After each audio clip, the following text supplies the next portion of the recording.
Hi, this is Marie. I'm one of your Marker Pop colorists, and today we're going to color up this image down here in the corner, this flower, and it's a wonderful stamp set by Mama Elephant, and it's called Freestyle Florals, and it's a fun image. It's good for all levels of colorists, and today I'm going to show you how one can alter the look of a simple stamp, a simple image, by masking that image and clustering the flowers, allowing one to overlap another, and it gives a completely different look. Think of the opportunities that can open up for you, and how you can pull this and that stamp from your supply list and start mixing and matching and basically masking one image on top of another and coming up with something really different and beautiful and uniquely yours. So I think it's a lot of fun, and something I can get really excited about.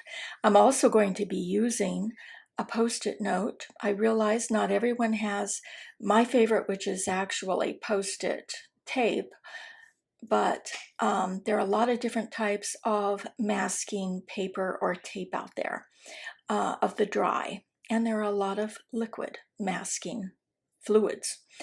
We'll be touching on those too in the future, but for those who don't have post-it notes, just use some thin copy paper or anything that's super thin, and put a little bit of repositionable tape, just a tiny titch on the back, and it will work just as well for you.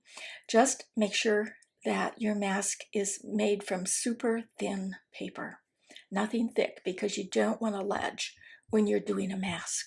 So let's get started. I'm going to begin by cutting out a mask that I have stamped onto a post-it note. The note is very thin paper, and it works really well to allow a mask to happen without a ledge. Now I'm going to stamp the image again, and I prefer to have my stamp down and to lightly tap my Memento ink onto my ink block image. I think you can get better control over the ink that way. And firmly place your image any place you would like, and you can overlap the image, and where the mask is, the flower will not show. I re-inked again because we don't want second generation stamping on this particular image. And I'll position it about there. It's amazing how stamping an image and masking it where it overlaps another image makes it look like it belongs in there. Look, it's a stamp of its own.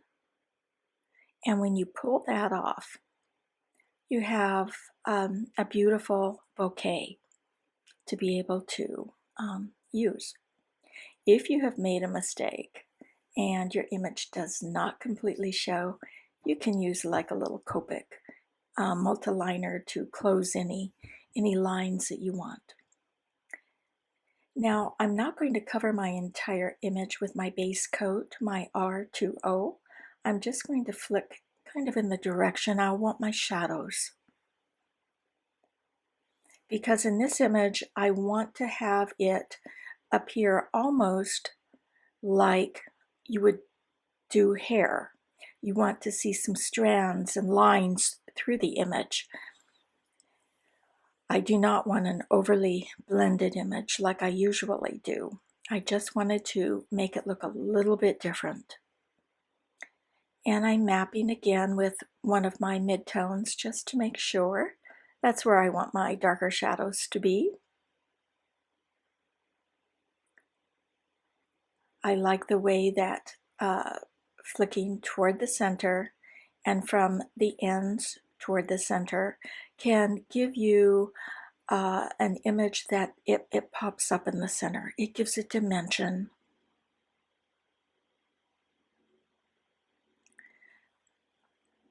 I love using Copic alcohol ink markers, but I also like watercolor. And yesterday we coordinated a block hop with Pretty and Posh, and I colored this same image with a really muted watercolor. And then after I finished coloring, I just took more water to make it just really kind of blend and become very kind of out of the lines fun.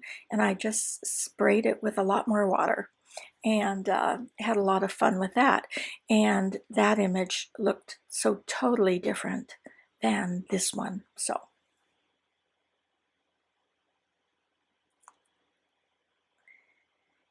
And again, I'm putting in those shadows with my R24. And you can see how adding the contrast, the darker the color, the more that image will pop and have more dimension.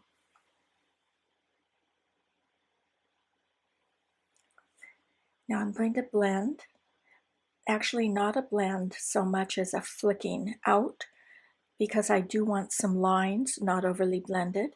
And you'll notice how I start from the very outer edge of the color and just flick inward. I don't want to really go over the part that I have that's really super dark with a lighter color. I don't want it to get blotchy. So you go from the very outer edge,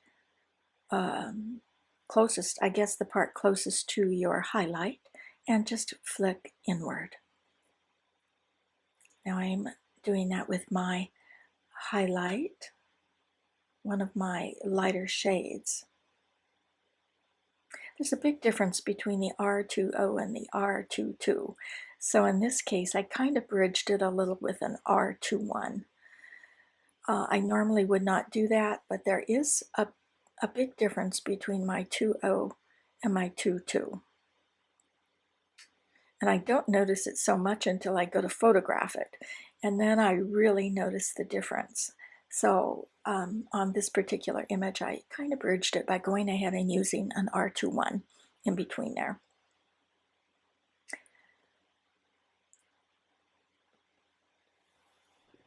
Now you can lightly color the inside. And in this case I am, but I really actually liked it with the white as well. But I'm using an R36 here. And I actually, my preference for the other leaves, I'm going to use an R39, and I actually like that a little bit better, but I want to show you both. And again, I'm using this extremely sparingly. It's optional. It's such a high intensity color that you do not need to do this. But if you're someone who likes high intensity, the 3.6 or the 3.9 works really well. I'm going to actually cover the center with mine when I'm finished with some micro beads anyway, but I wanted to just show you what it would look like with a high intensity center. Now I'm flicking out on my other leaves with the R39. It has a little more gray in it, a little more shadow. I actually prefer that over the 3.6, but it varies from person to person. Keep your touch extremely light and use it extremely sparingly. Always flicking in the direction you want your lines to go. Use the very tip of your marker. That's why it's kind of hard to see exactly where my marker nib is going, because I need to keep it fairly straight up and down. But I'm sure you get the idea. That's my finished card. I wanted more lightness, so I threw in some micro beads in the center and had them glued down with some clear glue that dries very, very clear. I colored the little pearl with my YR24. I wanted it to coordinate with the little micro pearls. You know, you can always color your embellishments with your Copic alcohol ink markers. I used a spellbinder for the bottom, and I used the reverse cut across the top. I have ordered one very, very similar from Marker Pop, and I'm still waiting. I should be getting those in the mail anytime today, so I can hardly wait to show off my new edging die, but it's very similar to this one. I will show you that one when I get it. Thank you for watching. Hope you give it a try. Pull out your old stamps, see what you can mix and match, and whenever you purchase a stamp, think, how many ways will I be able to use this? Okay? You have a great day.